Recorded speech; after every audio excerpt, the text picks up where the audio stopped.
Hello, everyone. Good afternoon, and welcome to ASU International Education Week Diversity Dialogue. Today, we have some faculty and students with us. We're going to put heads together in discussing the issue of diversity. It's a hot issue today, and we need to engage. Our engagement will be on diversity, equity, and inclusion. And that is the theme of our International Education Week. So we welcome all of you here present. And as we go ahead, I want to also introduce my colleague here with me at the Office of International Education, Mr. Mark Hankerson. He's going to be co-hosting with us and be introducing the faculty that we have here. Before Mark goes ahead to introduce the faculty, we'll start with the students because we have some student discussants. These are first-year students who are in my class, and they've also engaged in the issue of discussing diversity, equity, and inclusion in various forms.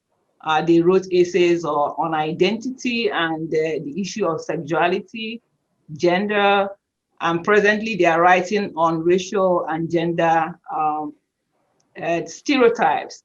So I thought it's wise to have them engage with us in this discussion. So Jadeja is the first of my students. She's one of the brightest in my class.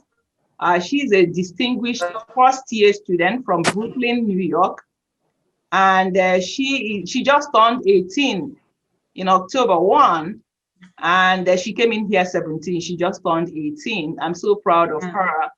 Herself and her mother and her stepfather, they are in the military. They lived in Germany for about 3 years, and she has a younger and older sister too, who was also born in Germany, and one that is older too, that is 23. So she is here at ASU because she has a relation, a family member that attended ASU, and she loved that. And she said, okay, I'm going to join all of you here in ASU. So we are really proud of her. She's doing very well. So we welcome you, Jadeja, to the discussion this afternoon. Alex is our second student, but he is not here right now. Alex lives here in Albany. He lives actually in Lee County. He's a first-year student too.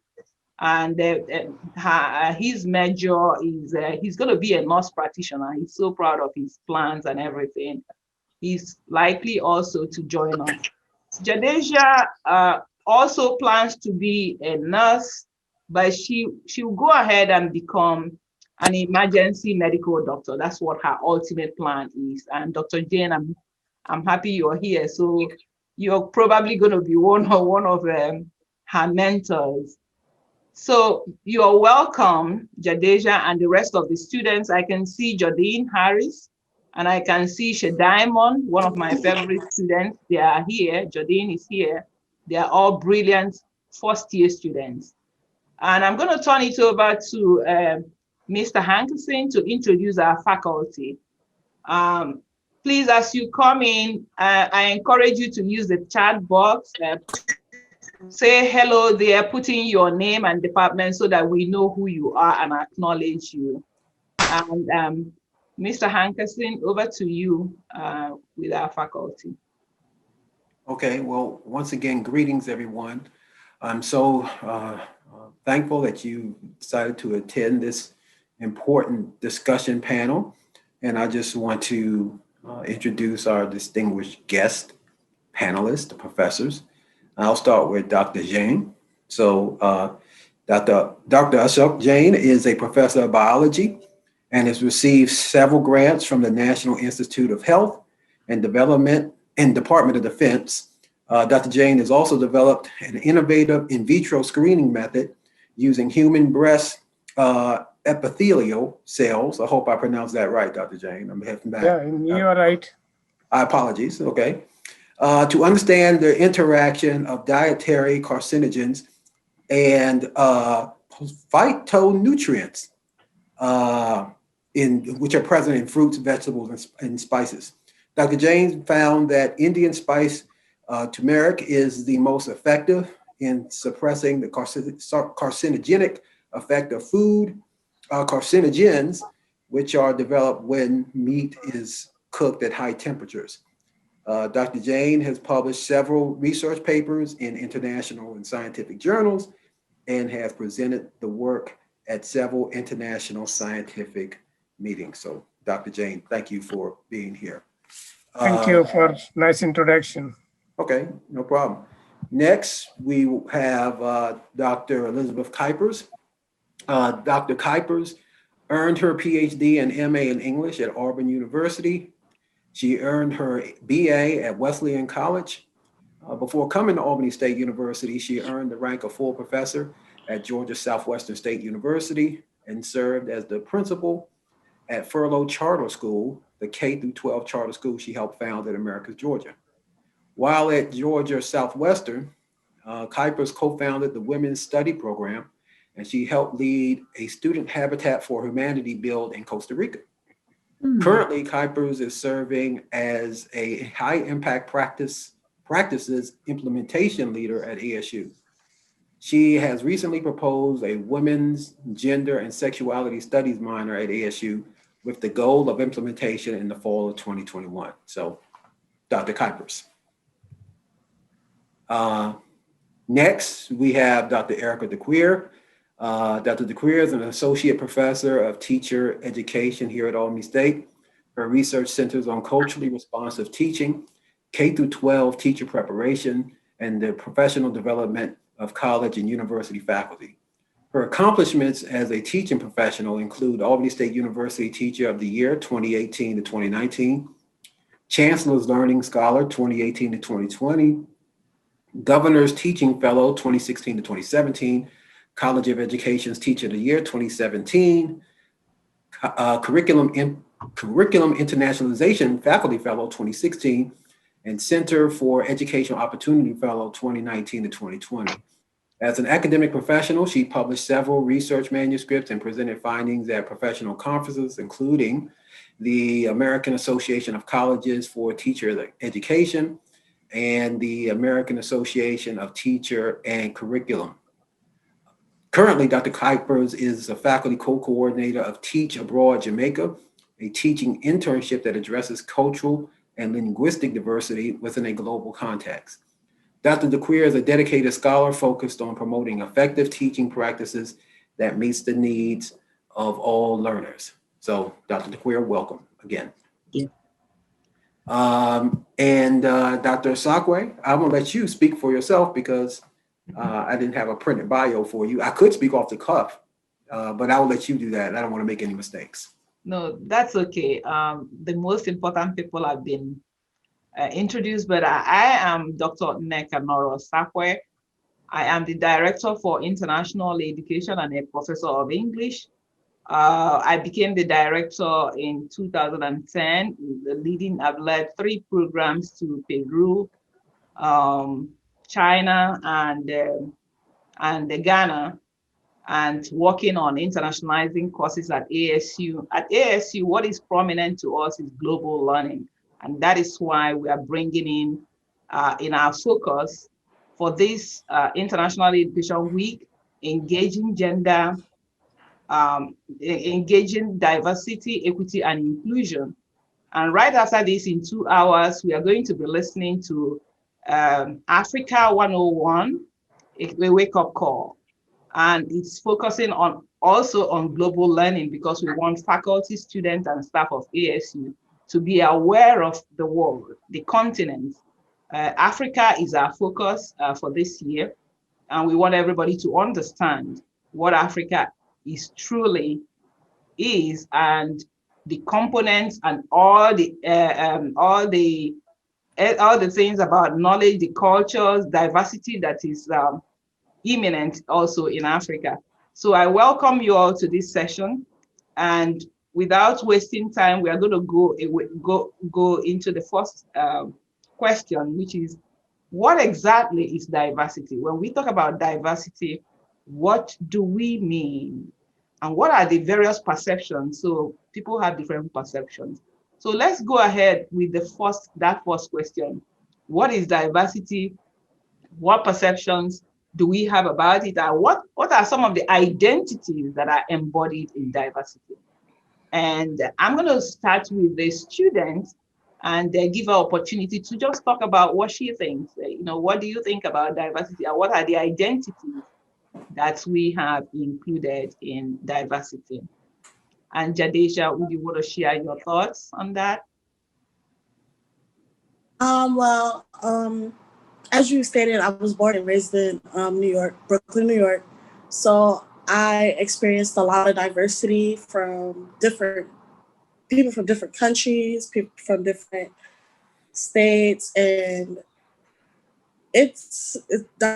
diversity is basically like a fishing boat where like you have a bunch of different fishes, and they all get along. They all are able to share their own culture with each other and be able to understand and accept each other.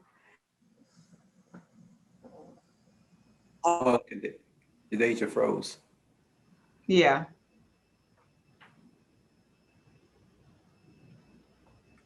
Gender, which we have a lot of, and we have to be able to understand and accept them for who they are, which sometimes isn't the case, but a part of a new century and a new generation, and not only that there is two groups of people, but there's multiple groups of people that want to identify themselves as what they are and how they feel and what they want to portray themselves as, and it shouldn't be harmful to other people because it's their feeling. Thank you so much, Jadeja, for that contribution. And I love you're bringing in the image of the fish. We have various types of fishes in the water, but they're all swimming along. And the issue about accepting everyone, and being that you're also born in a culture where you have that diversity. So thank you. I appreciate that perspective. Okay, so let's see. Dr. Kuipers, do you want to chime in? What's your thoughts about diversity, perceptions, and identities embodied in diversity? Do you want to say something? Sure. I think that right now in America, we're in a critical time with regard to what people think of when they hear diversity. We have so many, well, I'll just be blunt, so many political leaders who throw that around in a very negative way.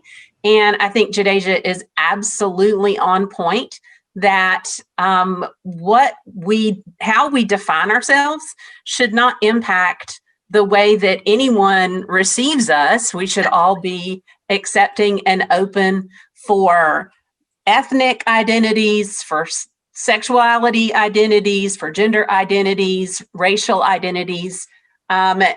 Even within those larger categories, there are so many subcategories of quote unquote kinds of people within those different areas that we typically think of as diverse. And, I'm just very concerned about as America moving forward, coming back to embrace those ideas about diversity and valuing diversity rather than continuing a political climate where we've got an us and them relationship.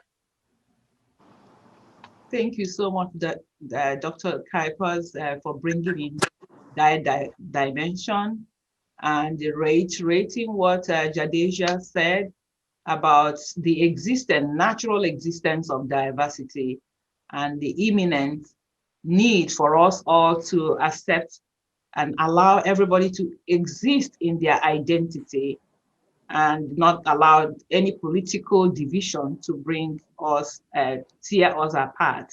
So I appreciate those dimensions that you bring in, and especially alerting us to the critical moment that we're all going through at this time in America. And however, how we handle the situation right now will determine how we forge ahead together amicably and peaceably. With that, I invite Dr. Dokwi, you want to give us your thoughts on that question? Regarding diversity, I would say that it refers to variety, a variety of different people from various racial backgrounds, class, culture, language, experiences. And when I think about diversity and how we should embrace diversity, it's really in a diversity of experiences. Because you can be in a place where everyone looks the same and talks the same, but they are bound to one geographic location and they all think the same. So diversity just refers to that difference in perspective based on the experiences that you have had. And it can cross those other lines in terms of race, culture, and class. But what is important is this, that we have a diversity in opinion, perspective, and experiences. And that is what is most valuable at any institution and any progress that we are going to have in the country as a whole, is that we need diversity in terms of the way in which we think.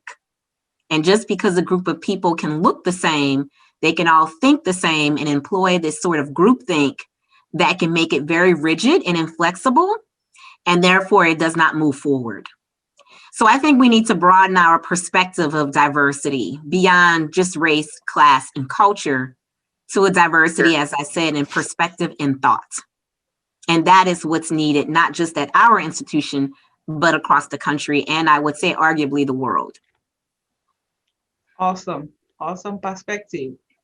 That's very good. So diversity will not just be seen from the looks, not just be seen from race, not just be seen from gender or religion, but personally from perspective. And that is very critical. Opinion, that even people who are in the same family are diverse. So diversity is natural. And if we understand these various perspectives of diversity, definitely then we begin to move forward to know that this is imminent. We cannot delete diversity. It has come, it is with us. So all we need to do is to change our perspective of viewing that diversity, and to know that diversity varies depending on who is speaking and where we are. And that the core issue is acceptability and embodying love. That's what it is. Okay, so let's go over to Dr. Jane. I'm sure Dr. Jane will have a new perspective to add to this perspective that we are discussing right now. Dr. Jane. Yes, good afternoon, Dr. Sakwe. So thank you for being part of this discussion. As Dr. DeCure says that, yes, it is about the perspective and about thinking. The way being in the academia, I think a little bit differently. I think that there is an intellectual diversity, which is not visible. So we have categorized only the visible or the physical signs into the different category like race and so on. I will give you the recent example of the Judge Amy Coney Barrett, who was named for the Supreme Court judge. A lot of controversy happened. There was a lot of debate happened. Why? Because she was conservative. So when we putting like a lot of conservative people on one side, we have very limited people on the liberal side, it will really disbalance the things. So when the issue will come on a decision, I feel that's like an intellectual thing. Yes, the belief is there. There is a culture is there. There is how, in which environment she has grown, and that's who she is.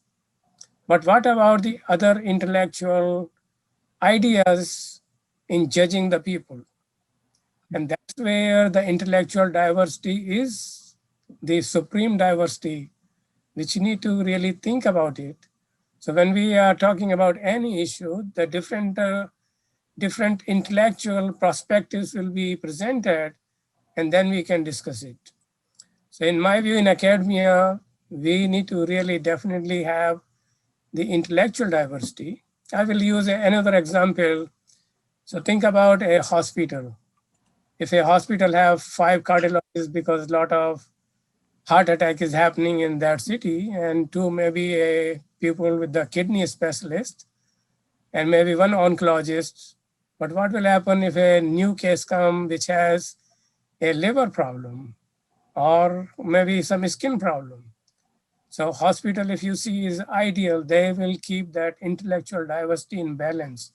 So no matter what kind of the patient comes, somebody is there on the team who is expert on the issue, who can take care of the patient, and there won't be any problem. So if we have that kind of the intellectual system placed in every institution, probably will be better off. That's my perspective on the diversity. Wow, thank you so much for bringing in that perspective.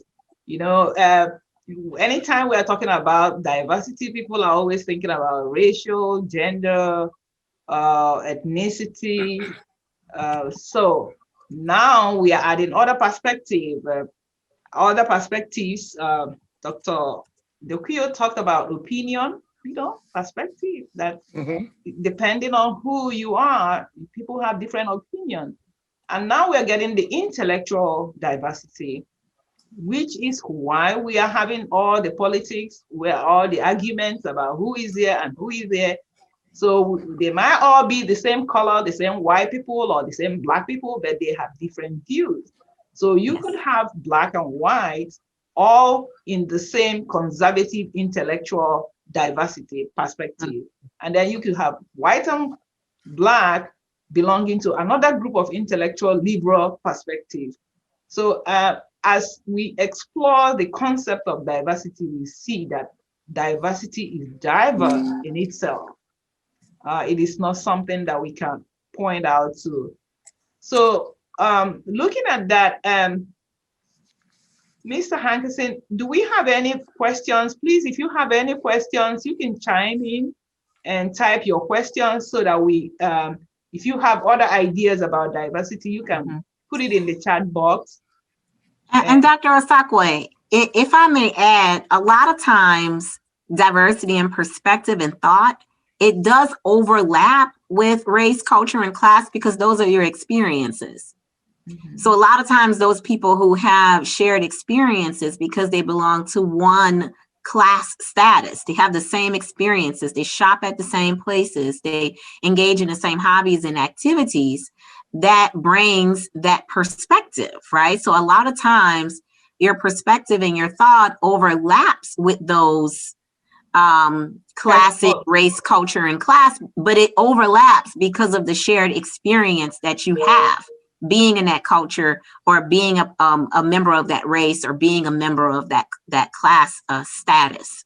But it doesn't always have to. So sometimes your perspective overlaps, and that's why there is some similarities across race, culture, and class, but it's the experience that is the same that is causing that that perspective or that opinion, if that makes sense.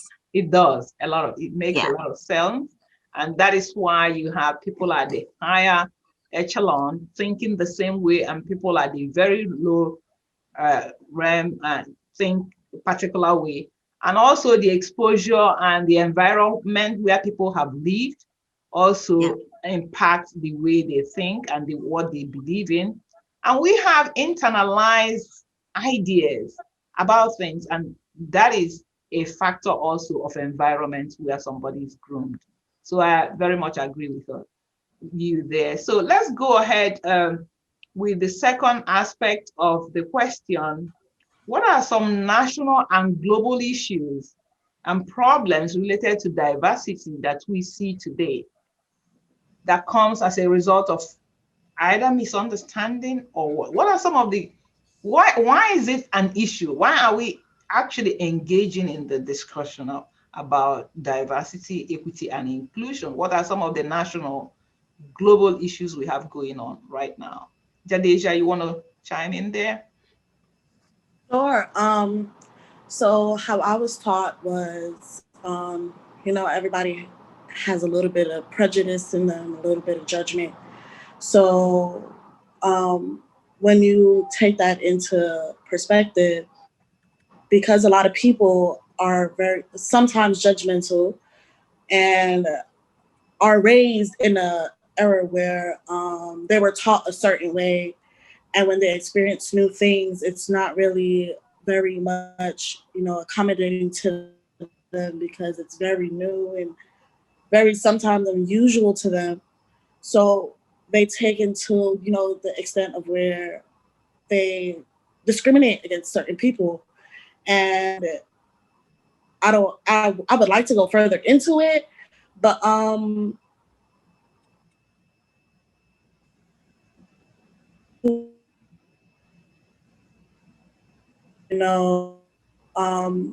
a lot of judgment and the discrimination and racial slurs and a lot of very much, hurtful feelings towards a certain group or a certain community that happens very often, that, sometimes we'll talk about it and then, it's pushed away because, it's not like new news to people. But that's just a feeling that I have. Okay. Yeah, definitely. So upbringing and internalizing some ideas about some other people and some things going on and thinking about it, seeing it as something natural, can also lead us to thinking that something is okay, whereas it's not.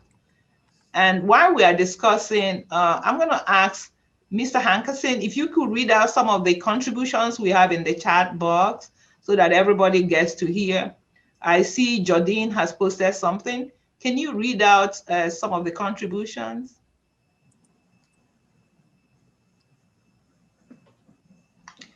I'm muted. Okay. I'm sorry. Jordan just added the whole idea of police brutality, and she says that's an issue due to racial stereotyping of minority groups. And the important thing to keep in mind about that is that's not an American phenomenon. Yeah, that's a global phenomenon. That is across the world. And sometimes, as we were talking about diversity, you could have people of the same race doing it to one another. So that's right. So I know from our perspective, happening in the United States, I know there's things going on right now in Nigeria. I know there's things going on in other countries that you may see that. So that is an international issue that a lot of that is due to racial or ethnic or economic stereotyping. I'm going to throw in there gender stereotyping as well. I was doing some research for other things and discovered on Amnesty International today that a South American woman is killed every 3 hours every day. And the police are not interested in following up and investigating with goodwill because of the corruption in the police department and because of the standing of women in the community. So there's even that level of who is worth paying attention to in terms of justice. Yeah. And I think Dr. Kuipers, you kind of hit the nail on it. It's these issues of inequity.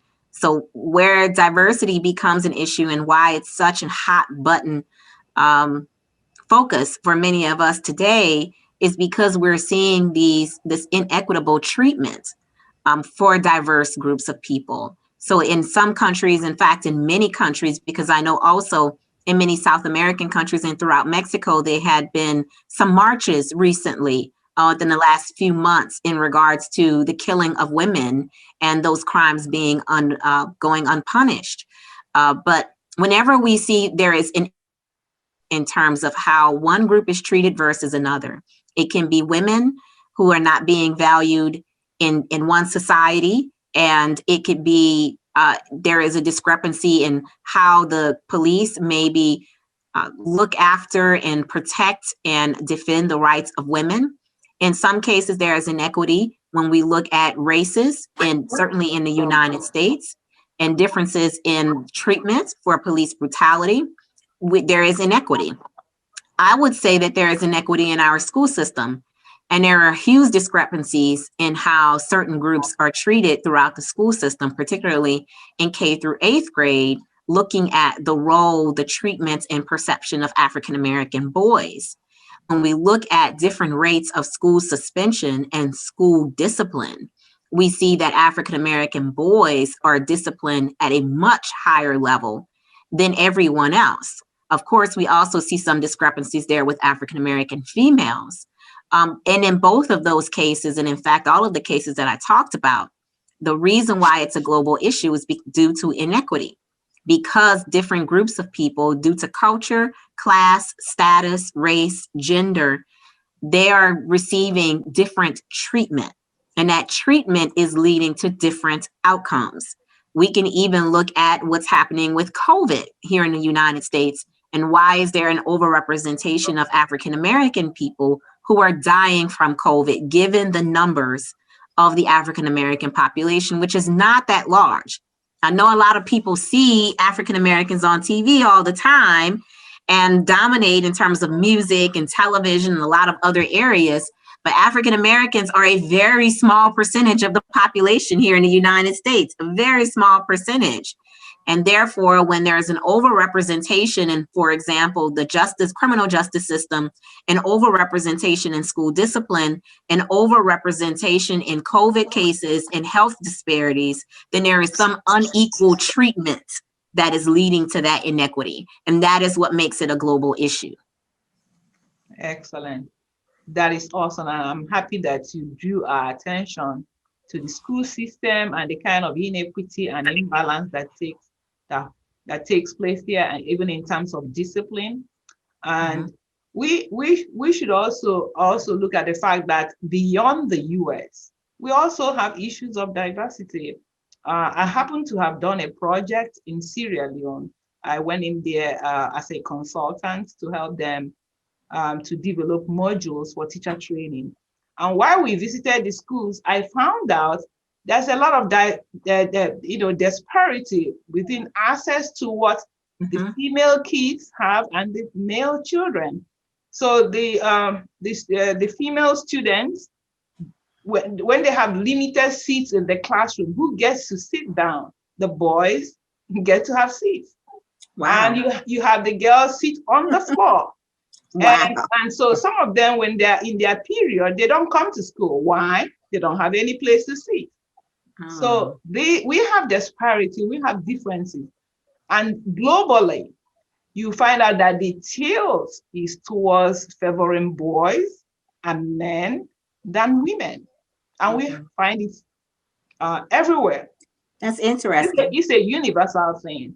So like you said, environment is a factor.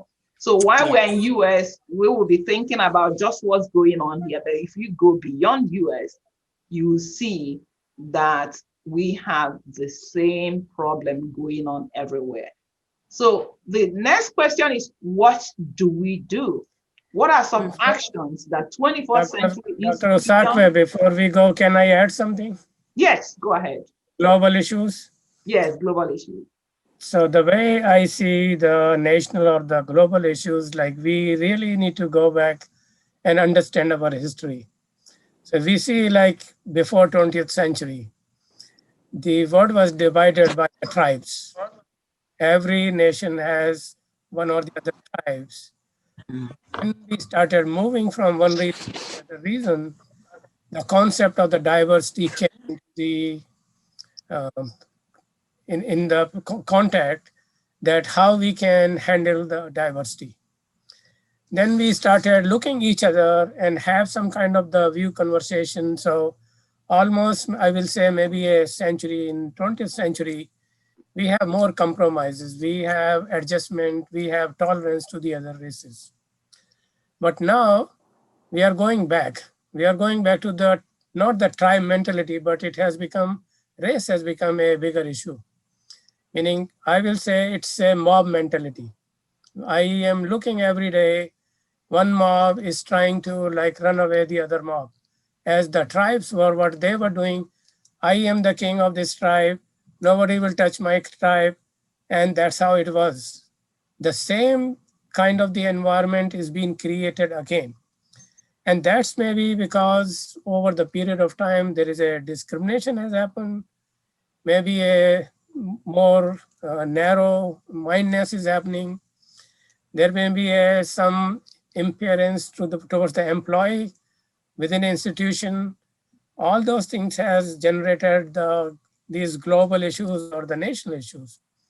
So we need to really look back that what happened in 20th century when people started working together, how much progress we made in 20th century. Meaning most the progress was made and a lot of problems were solved because everybody worked together.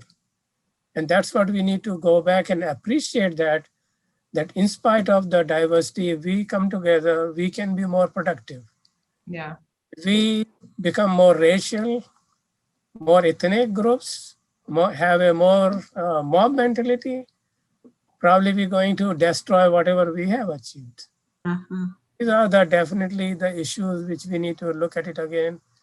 And definitely our leaders are not having the concept of the diversity, in my opinion. The one who is creating these thoughts to their own race that do not tolerate others. We need to go and demonstrate. And in that, we probably is going to ruin whatever the progress we have made. So that's how I look at it, that these are a lot of national and the global issues, not just in the US. Now, everywhere we see these issues are there. That's my view. Yeah, thank you so much for drawing our attention to the historical perspective and how things were and how we, as we develop and we move ahead, we seem to be going backwards. So it calls for reflection on what do we need to do strategically as institutions of higher learning. We are expected to be the innovators of ideas and of how to bring people together and ideas about how to draft and design curriculum that we develop what we want. So what do you think, how do we proceed with profiling solutions to the problems, these problems? Dr. Kuipers, you want to chime in there?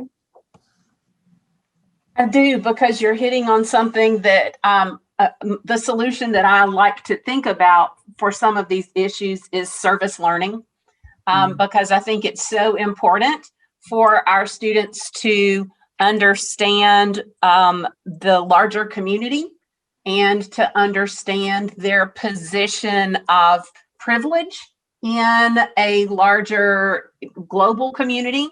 And I've been researching ways to make that happen in a pandemic environment.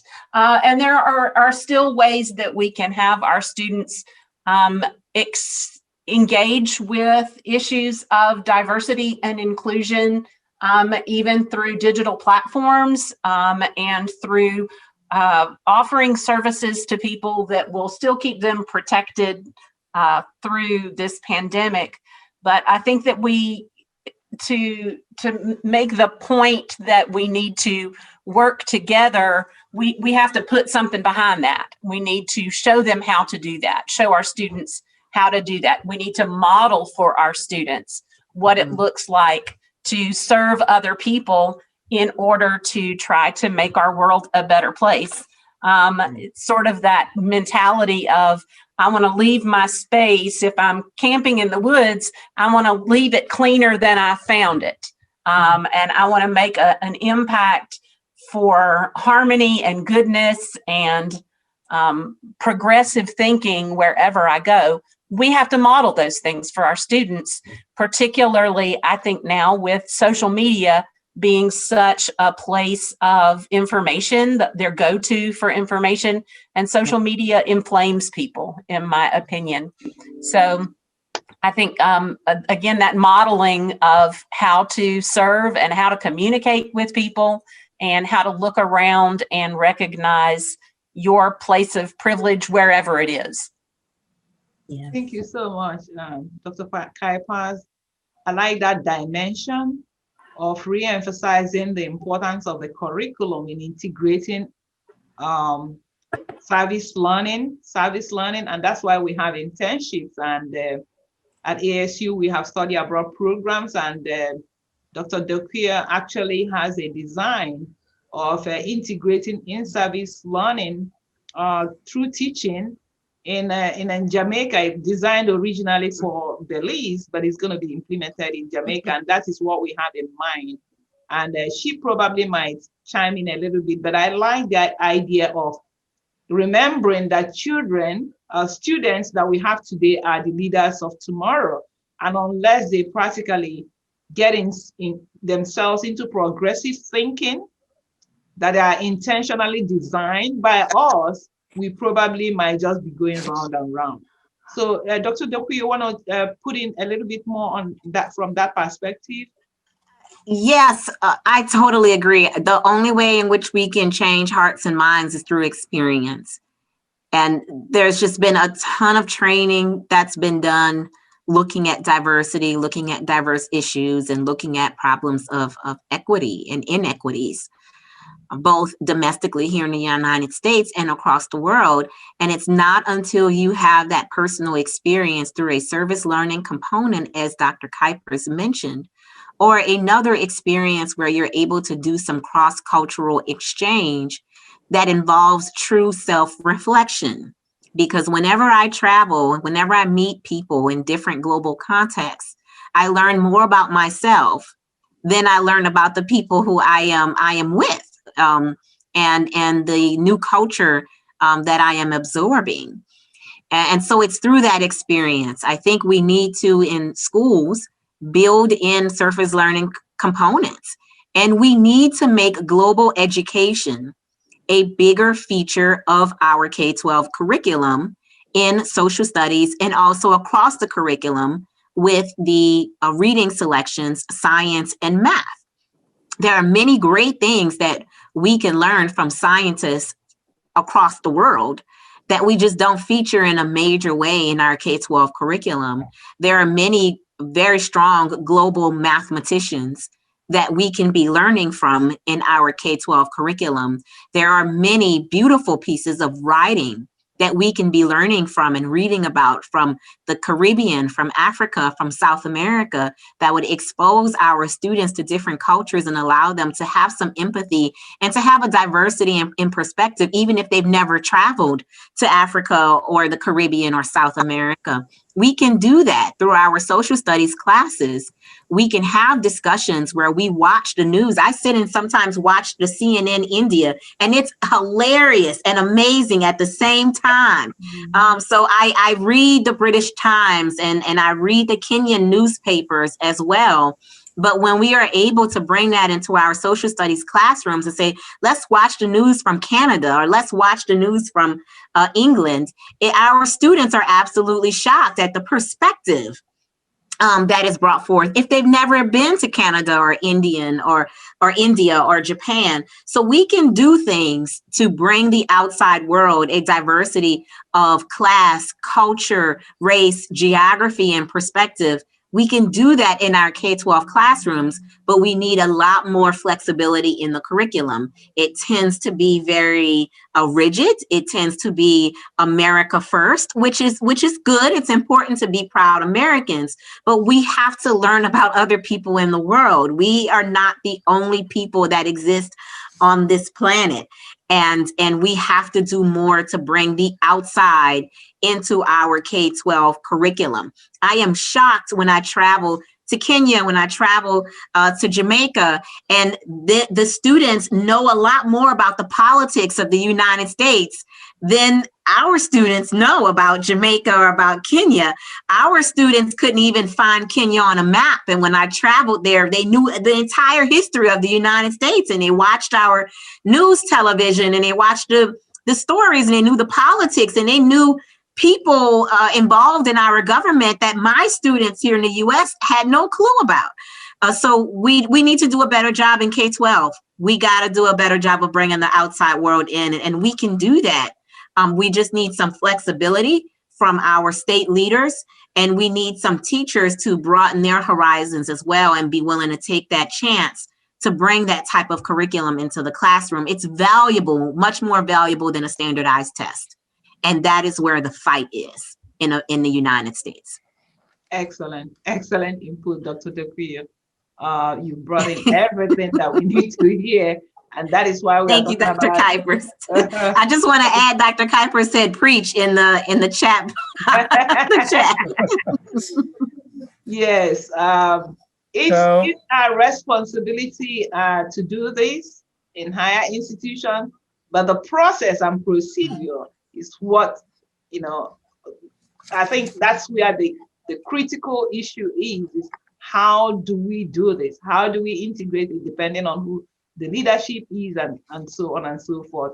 We are gradually coming to the end, but I'm going to quickly ask Mark, do you want to say anything? And any student who want to chime in something? We have... Sakwe, I would like to add some few points here. Okay. I totally agree with Dr. Dequia that understanding the diversity is the most important thing, which she has emphasized to the education and so on. But the rules with the diversity, I think there are institutions, the US is already diverse.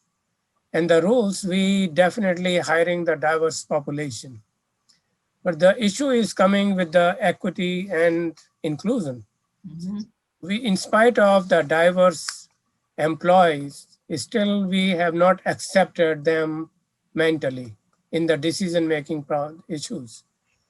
Whenever the decision-making things comes, there are only few people who will play the role.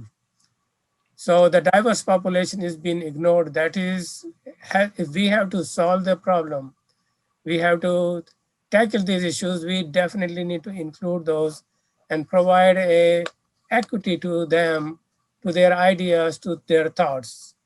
So there are 7 pillars of the inclusions. It is access, attitude, choice, partnership, communication, policies, and opportunity, which we need to provide to everyone, not just to a one group of the people.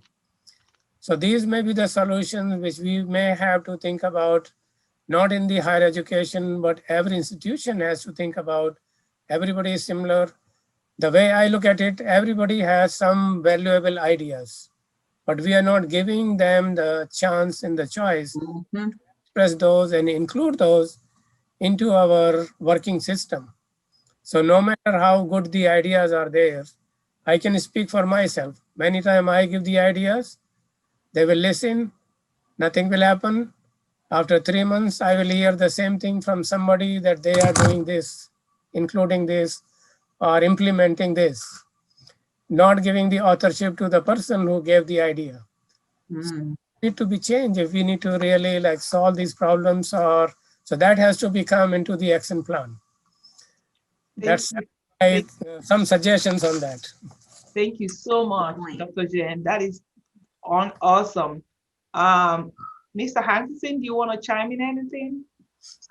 Well, I would just say that Dr. Jane, if you could put that list that you just read off either in the chat or email later to us, so I appreciate it because I would want to use that information later. Well, in the interest of time, I will defer comments to any of the students. Now, if the students don't want to say anything, then I'll say something. So let me just see if any of the students would like to add anything. Jadine, you want to add something? I was just thinking of the fact that when Dr. Dequia, I'm sorry if I'm saying your name. Okay. And she was talking about how she about students that out of the country that know more about the United States than people in the United States know about the United States. Mm-hmm. And I realized that a lot. I realized that when I was in Germany, when I lived in Germany, and I got questions asked And like, I realized I'm from the United States, and some of the questions that they were asking me, I'm telling you, I couldn't answer them because I don't know. And it's crazy because my parents are in the military. So you would expect me to know the things that they ask me, but it's common. You just don't know. And I can say I have some German friends that I can tell you know more. Okay, I think it's a very big problem since you know, for you to become a U.S. citizen and you don't know anything about the United States. Okay, thank you so much, Jadeja. We like that contribution. And Miss Malone, we see you that we are running out of time, and we want to thank all our panelists, all our discussants, the students. Thank you so much for being a part of this. You are our future, and we want you to be engaging. We have to continuously engage in the discussion of diversity, equity, and inclusion, because we have to make it work.